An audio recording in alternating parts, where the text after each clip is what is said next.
Bonsoir, bienvenue sur cette plateforme francophone de Destiny Church. Je suis ravie de vous accueillir ce soir pour une nouvelle édition de notre enseignement sur la grâce astronomique. Je vous retrouve à la fin. À bientôt. Shalom, shalom et shalom. Bien-aimés dans le Seigneur, c'est un réel plaisir pour moi de vous accueillir à cette nouvelle édition sur la grâce astronomique. Bien-aimés, nous aborderons aujourd'hui la 18e partie de notre enseignement sur la grâce de Dieu. Et bien-aimés, cette grâce, elle est profonde, elle est grande, elle est immense, que nous ne pouvons cerner la grâce dans sa totalité en tant qu'être humain que nous sommes. Une infime partie de la grâce de Dieu se voit dans le livre de Jean, chapitre 3 et au verset 16, qui est écrit « Car Dieu a tant aimé le monde. Dieu t'a tant aimé, Dieu m'a tant aimé, qu'il a donné son Fils unique, afin que quiconque croit en lui ne périsse point, mais qu'il ait la vie éternelle. » Bien-aimés, à cause du péché que nous avons commis, ce dont nous méritons, c'est de périr. Ce dont nous méritons, c'est le rejet. Ce dont nous méritons, c'est la mort. Mais à cause de la grâce que Dieu nous donne par la mort et la résurrection de son Fils, Dieu ne nous donne pas ce que nous méritons. Dieu ne nous donne pas la mort. Dieu ne nous donne pas le rejet. Dieu ne nous amène pas à périr. Mais bien aimé, sa grâce nous transporte de la mort à la vie. Sa grâce nous transporte du rejet à l'acceptation. Sa grâce nous transporte des ténèbres à son admirable lumière. C'est ça que la grâce fait, bien-aimé. Et cette grâce n'est pas basée sur la méritocratie. Elle n'est pas basée sur ce que je fais, mais elle est basée sur Christ. Voilà pourquoi il dit « Quiconque croit en lui ». Croit en Christ, croit en son Fils, ne sera point châtié, mais recevra la vie éternelle. Est-ce pour dire que nous devons marcher dans le péché? Non, c'est pas ce que je dis. Mais cette grâce nous transforme, bien-aimés. Et c'est de ce sujet dont nous parlons, cette transformation dont la grâce nous donne. Mais avant d'entrer dans le vif du sujet de ce soir, j'aimerais revenir un peu sur l'enseignement donné par mon frère Arlon à l'édition précédente. Il nous a parlé d'une armée que le Seigneur est en train de se susciter. Bien-aimés, quand nous regardons les nations de par le monde, nous réalisons que le plus souvent l'un des indicatifs qui détermine la puissance d'une nation, elle n'est pas simplement financière ou alors économique, elle est aussi militaire. Bien-aimés, Dieu se suscite une armée puissante. Et mon frère Alain nous a dit que c'est une armée de personnes qui vivent sur la grâce, qui acceptent la grâce, qui sont disposées pour la grâce et qui savent que Dieu les aime. Alors si tu ne fais pas encore partie de cette armée, je t'invite ce soir, bien-aimé, à aller écouter ce message et de faire partir de l'armée de Dieu. Parce qu'avec Dieu, nous sommes plus que vainqueurs. La Bible dit dans le livre d'Exode 14, au verset 14, que l'Éternel combattra pour vous et vous gardez le silence. Pour que Dieu combatte pour toi, pendant que toi tu gardes le silence, il faut faire partie de son armée. Il faut faire partie de l'armée de l'Éternel Tout-Puissant. Amen.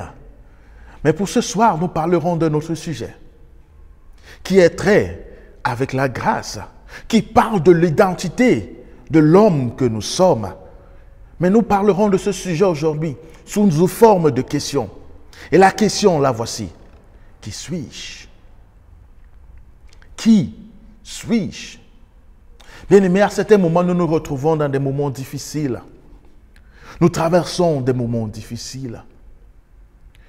Des personnes sur qui on s'appuyait nous rejettent. Tout va en bourrique. Alors on commence à se poser la question, qui suis-je? Pourquoi suis-je sur la terre? Où vais-je? Quelle est ma destinée? Bien-aimé, cette question de l'identité de l'homme est une question que chaque être humain, à un moment précis de sa vie, se pose. Le plus souvent, nous ne trouvons pas de réponse à cette question. Mais j'aimerais nous dire une chose aujourd'hui, ce soir, bien-aimés. Que tout ce que Dieu a créé a été créé avec un objectif précis. Et rien n'a été créé par hasard. Si tu ne connais pas qui tu es, bien-aimé, tu ne seras jamais accompli. Car notre accomplissement se trouve, bien-aimé, dans qui nous sommes en Christ.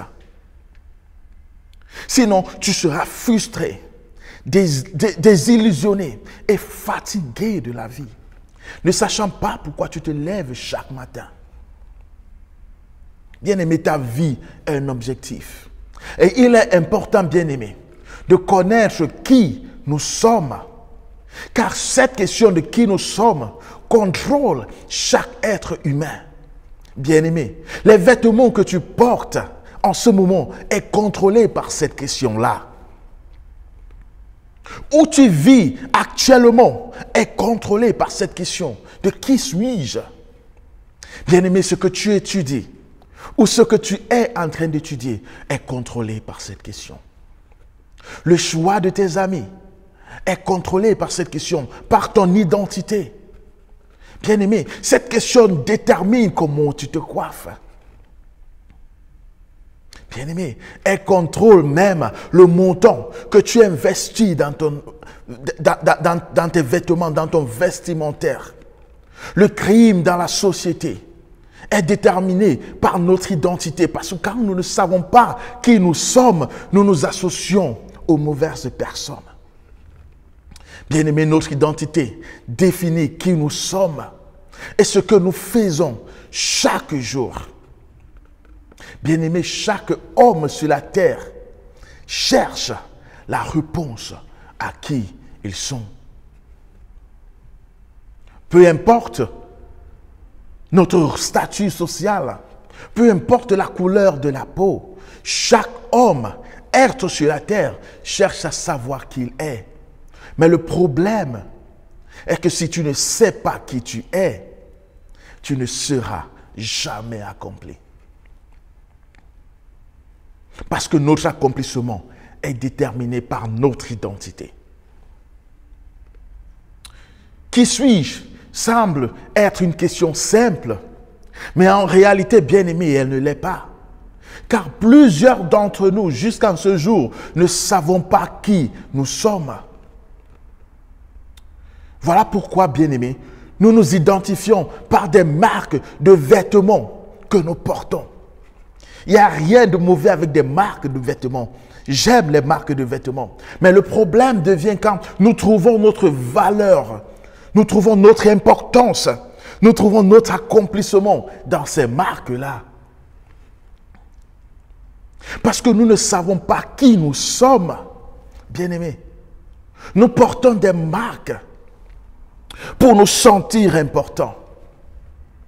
Parce que nous ne savons pas qui nous sommes. Parce que nous ne contrôlons pas notre identité. Subitement, notre identité est contrôlée par l'extérieur au lieu d'être contrôlée par l'intérieur. Nous nous coiffons d'une certaine manière afin de ressembler à d'autres personnes. Nous voulons même nous comporter d'une certaine manière. Nous voulons même prêcher d'une certaine manière, bien-aimés. Nous voulons même imiter, car nous n'avons aucune identité, car nous ne savons pas qui nous sommes. Bien-aimés, cette question amène des gens intelligents à faire des choses complètement folles, parce qu'ils ne connaissent pas leur identité, parce qu'ils n'ont pas encore trouvé une réponse à qui ils sont. Mais le désir de mon cœur ce soir, bien-aimé, est qu'à la fin de ce message, que chacun d'entre nous puisse dire, je sais qui je suis en Christ. Je connais ma place en Christ et je sais où là Christ m'amène. Parce que quand tu sauras qui tu es, bien-aimé, cela changera ta vie. Parce que quand tu sais qui tu es, le paradigme change. Parce que quand tu sais qui tu es, Bien-aimé, ta vision des choses change quand tu sais qui tu es. Bien-aimé, même quand tout s'ébranle autour de toi, tu sais que tu es sur le rocher des âges qui est Jésus-Christ et ta vie ne va jamais chanceler. Quand tu sais qui tu es, le monde peut te rejeter. Mais tu es dans l'assurance que tu es dans les bras du Dieu Tout-Puissant. Quand tu sais qui tu es, bien-aimé. Mais en ce jour, nous allons lire une portion d'écriture qui se trouve dans le livre de 2 Corinthiens, chapitre 5, du verset 17 au verset 20, que nous lisons. Si quelqu'un est en Christ, il est une nouvelle créature. Les choses anciennes sont passées. Voici, toutes choses sont devenues nouvelles. Et tout cela vient de Dieu, qui nous a réconciliés avec lui par Christ et qui nous a donné le ministère de la réconciliation. Verset 19. Car Dieu était en Christ, réconciliant le monde avec lui-même, en n'imputant point aux hommes leurs offenses, et il a mis en nous la parole de la réconciliation. Verset 20. Nous faisons donc les fonctions d'ambassadeurs pour Christ, comme si Dieu exhortait par nous. Nous vous en supplions au nom de Christ. Soyez réconciliés avec Dieu. Soyez réconciliés avec Dieu. J'aime la fin de ce verset 20. Qui nous encourage à être réconciliés avec Dieu.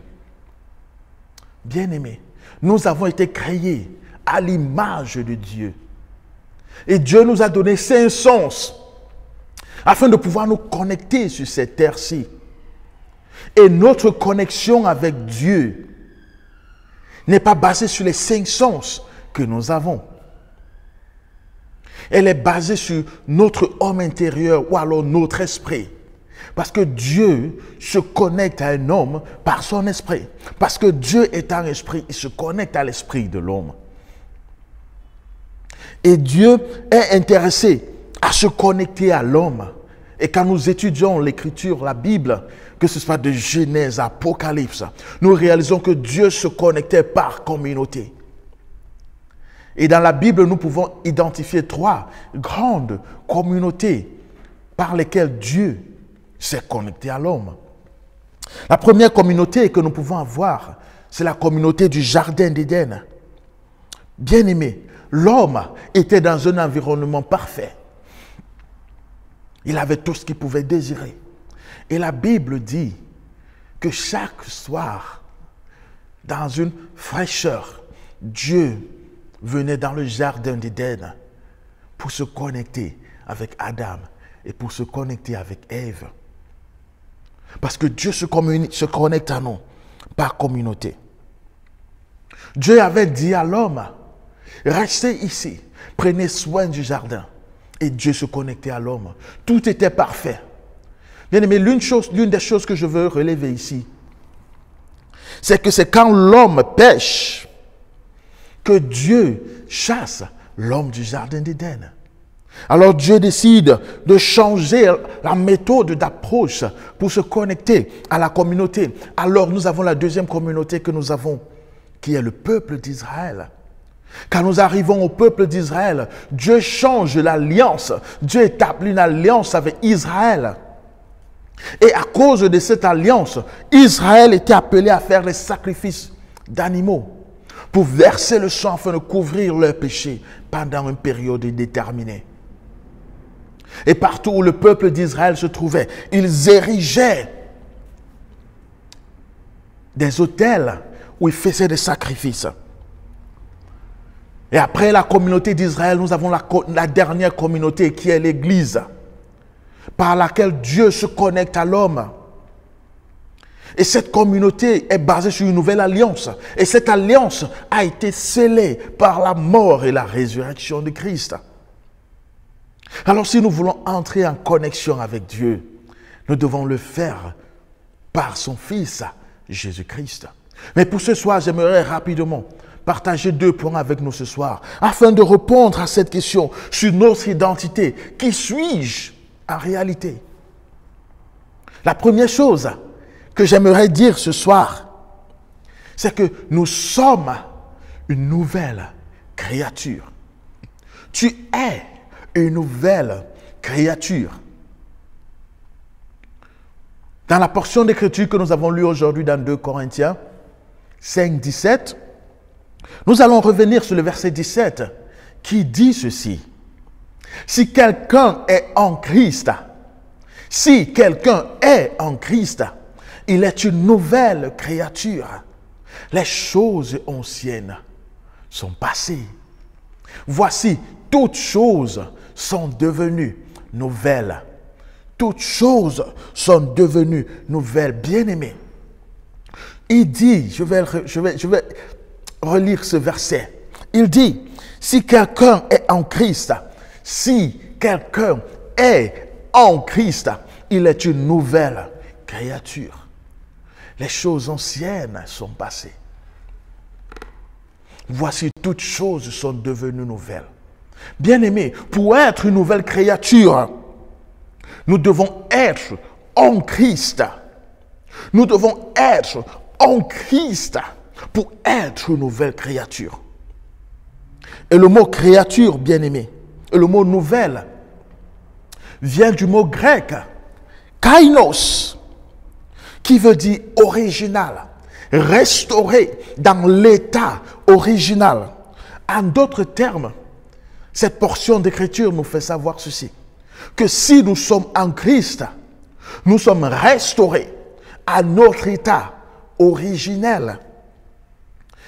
Pour nous qui avons des téléphones, aujourd'hui des smartphones ou des Android, quand nous allons au niveau des réglages, nous avons une option qui nous dit, est-ce que vous voulez restaurer votre téléphone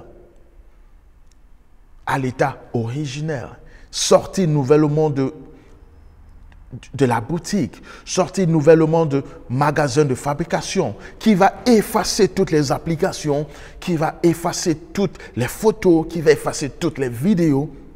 Et ce téléphone aura une mémoire fraîche, aura une mémoire vide. Bien-aimés, c'est la même chose en Christ. Quand nous venons en Christ, il nous restaure à notre état originel. Il nous restaure à notre état avant la chute d'Adam et Ève au jardin d'Éden. C'est ça, une nouvelle créature. Mais le problème que nous avons aujourd'hui, bien-aimés, c'est que le plus souvent, nous nous identifions toujours avec notre ancienne nature. Nous nous identifions toujours avec notre ancienne identité. Bien-aimé, oui, j'étais un pécheur. Mais aujourd'hui, je suis une nouvelle créature. Oui, j'étais rejeté. Mais en Christ, je suis une nouvelle créature. Oui, j'ai commis un crime, mais en Christ, je suis une nouvelle créature. Je peux ne pas changer physiquement, mais spirituellement, Christ fait de moi une nouvelle créature. Et quand spirituellement, je deviens une nouvelle créature, cette vie spirituelle invisible affecte ma vie physique et mon style de vie physique. Une fois, j'ai causé avec une sœur. J'ai vu le vêtement dont elle portait. Et je lui ai dit, sœur, ceci n'est pas le vêtement d'une nouvelle créature. Et elle m'a dit, frère, Dieu ne regarde pas l'apparence physique, mais il regarde au cœur. Et je lui ai dit, sœur, certes, Dieu ne regarde pas l'apparence physique, il regarde au cœur, mais c'est le cœur qui habille le physique. Bien-aimé, quand tu deviens une nouvelle créature spirituellement, cette nouvelle créature est transcendée dans le monde physique, qui transforme ton état physique, qui transforme tes désirs, qui transforme tes passions, qui transforme ta vision et qui transforme tes envies. Tu deviens une nouvelle créature. Des choses que tu adorais faire, qui étaient péché, abomination, commencent à devenir amères dans ta bouche parce que tu deviens une nouvelle créature. Tu pourrais ne pas perdre du poids physique, mais ton style de vie change. Tu adoptes un style de vie divin parce que la vie de Christ est venue en toi. Bien-aimés, nous devons nous débarrasser de cette mentalité rétrograde dans laquelle le diable nous amène pour nous faire croire que nous ne sommes pas des nouvelles créatures.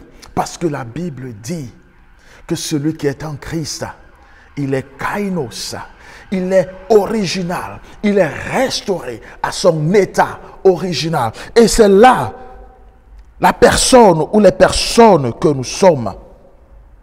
En Christ, nous sommes restaurés à notre état original. Il dit, voici, toutes choses sont passées. Bien-aimés, toutes choses, pas certaines, mais toutes choses sont passées. Toutes choses sont passées. Toutes choses sont passées. Ne laisse pas le diable te voler cette vérité. Ne laisse pas le diable te faire penser, bien-aimé, que ton passé détermine ton futur en Christ. Parce que ton futur en Christ n'est pas déterminé par ton passé. Parce que ton passé, il est parti. Toutes choses sont devenues nouvelles. En Christ, toutes choses sont devenues nouvelles. En Christ, je suis devenu nouveau. Voici toutes choses, par certaines, sont devenues nouvelles. C'est ici, bien-aimé, que la grâce astronomique prend tout son sens, bien-aimé. Parce qu'à cause de la grâce, nous devenons de nouvelles créatures. Amen, bien-aimé. Nous devenons de nouvelles créatures. Christ nous transforme à notre état originel. Certes, nous ne changeons pas physiquement. Mais notre changement commence spirituellement. Il commence intérieurement et affecte notre physique, affecte notre style de vie. Et pendant cette transformation, le Saint-Esprit vient prendre place dans nos vies et bâtit notre homme spirituel, bâtit notre homme intérieur, le vrai nous. Car, bien-aimé, il est important de savoir ceci. Le vrai nous n'est pas notre corps. Le vrai nous n'est pas notre peau. Le vrai nous est notre esprit. Parce que le corps que nous avons est simplement un emballage terrestre pour contenir le vrai nous, pour contenir notre esprit. Voilà pourquoi quand un homme meurt, c'est son esprit qui rentre à Dieu, pas son corps. Pas son corps. Alors il est important, bien-aimé, pour nous de savoir qu'il est important d'entretenir le vrai nous d'abord, qui est notre esprit, de le réconcilier à Dieu, de permettre au Saint-Esprit de venir dans nos vies et faire de nous des nouvelles créatures. Alors il affectera notre homme physique. Pour cela, il est important, bien-aimé, de bâtir notre homme spirituel, car c'est lui qui se connecte à Dieu et c'est lui qui écoute Dieu. Bien-aimés, nous sommes de nouvelles créatures en Dieu. Alléluia, je suis une nouvelle créature. Tu es une nouvelle créature. Débarrassons-nous, bien-aimés, de notre ancienne nature et embrassons notre nouvelle nature en Christ. Embrassons notre nouvelle nature en Christ. Parce qu'en Christ, nous sommes de nouvelles créatures. Le deuxième point que j'aimerais partager avec nous ce soir se trouve dans le livre de 2 Corinthiens 5, le verset 18, qui parle de réconciliation. Et le deuxième point de notre identité, c'est que nous sommes réconciliés à Christ. Et 2 Corinthiens 5, 18 à 19 dit ceci. Et tout cela vient de Dieu, qui nous a réconciliés avec lui par Christ. Il nous a réconciliés avec lui par Christ et nous a donné le ministère de la réconciliation. Au verset 19, il est écrit, car Dieu était en Christ, réconciliant le monde avec lui-même, en n'imputant point aux hommes leur offense. Et il a mis en nous la parole de la réconciliation. Bien-aimés, après la chute d'Adam et Ève dans le jardin d'Éden, un fossé s'est créé entre l'homme et Dieu. L'homme a été déconnecté de Dieu, l'homme a été rejeté de la présence de Dieu. Et dans le verset dont nous venons de lire, il dit que Dieu a réconcilié le monde à lui-même. Dieu a réconcilié le monde à lui-même par Christ. Quand tu es en Christ, bien-aimé, il n'y a pas de fossé entre Dieu et toi. Quand tu es en Christ, il n'y a pas de fossé entre Dieu et toi parce que tu es réconcilié à Christ. Parce que Christ et toi formez un. Parce que Christ vit en toi. Alors tu es réconcilié au Père. Non seulement tu es réconcilié, et cette réconciliation vient avec la restauration. Toute personne réconciliée à Dieu est restaurée. Bien-aimés, nous sommes réconciliés à Dieu par Christ. Tu es réconcilié à Dieu par Christ. Ne laissons plus, bien-aimés, l'ennemi nous faire perdre cette réalité, nous faire penser que nous sommes loin de Dieu. Parce que cette réconciliation n'est pas basée sur moi, mais elle est basée sur Christ, elle est basée sur Dieu. Voilà pourquoi la Bible dit au verset 18, nous a réconciliés avec lui par Christ et nous a donné le ministère de la réconciliation. Au verset 19, il dit, car Dieu était en Christ, réconciliant le monde avec lui-même. Bien-aimé, Dieu nous aime à tel point où il a décidé de nous réconcilier à lui. Il a décidé de se reconnecter à l'homme. Il a décidé d'embrasser l'homme. Et ce même verset dit, n'imputant point aux hommes leur offense. Oui, Dieu sait que tu as péché. Oui, Dieu sait que tu as commis du tort. Mais Dieu dit, je t'aime mon fils. Je t'aime ma fille. Je me réconcilie à toi. Je me réconcilie à toi. Je t'embrasse de nouveau. Je t'accepte de nouveau. Je te restaure dans ton état original. Cela me rappelle l'histoire du fils prodige. Dans le livre de Luc, chapitre 15, du verset 11 à 32. Bien-aimé, ce fils, après avoir approché son père et lui a demandé d'avoir sa portion d'héritage, il est parti mener la belle vie et il a dilapidé son héritage. Il a commencé à vivre une vie misérable et il a dit, pourquoi vais-je mourir ici alors que dans la maison de mon père, même les serviteurs vivent bien. Et il a décidé de rentrer à la maison. Et la Bible dit que le père, chaque matin, se plaçait devant la porte et regardait au loin pour voir si son fils revenait. Regardait au loin avec aspiration que certainement mon fils va rentrer. Et la Bible dit qu'un jour, pendant que le père regardait, il a vu son fils revenir. Et le père a couru vers son fils par amour. Il a embrassé son fils. Son fils s'est jeté à ses pieds et lui a dit, Père, je ne suis pas digne. Et son père lui a dit, mon fils, je te réconcilie à moi. Il a fait laver son fils, ou alors son fils a pris un bain. Il lui a mis des vêtements somptueux. Il lui a donné une alliance. Il lui a mis des sandales et il dit, fils, je te réconcilie à moi. Fils, tu étais perdu, mais maintenant tu es retrouvé. Ton identité, ce n'est pas qui tu étais dans la ville, dans la rue, mendiant, sale, rejeté, méprisé. Mais ton identité, c'est que tu es mon fils. Et il a restauré son fils dans son état original. Bien-aimé, c'est ce que Dieu fait avec nous quand nous revenons à lui. Dieu, chaque jour qui passe, il scrute l'horizon. Il te cherche, bien-aimé. Et il dit, est-ce que mon fils revient aujourd'hui? Est-ce que ma fille revient aujourd'hui? Et si tu reviens à lui, bien-aimé, il est prêt à t'embrasser. Il est prêt à te restaurer dans ton état original.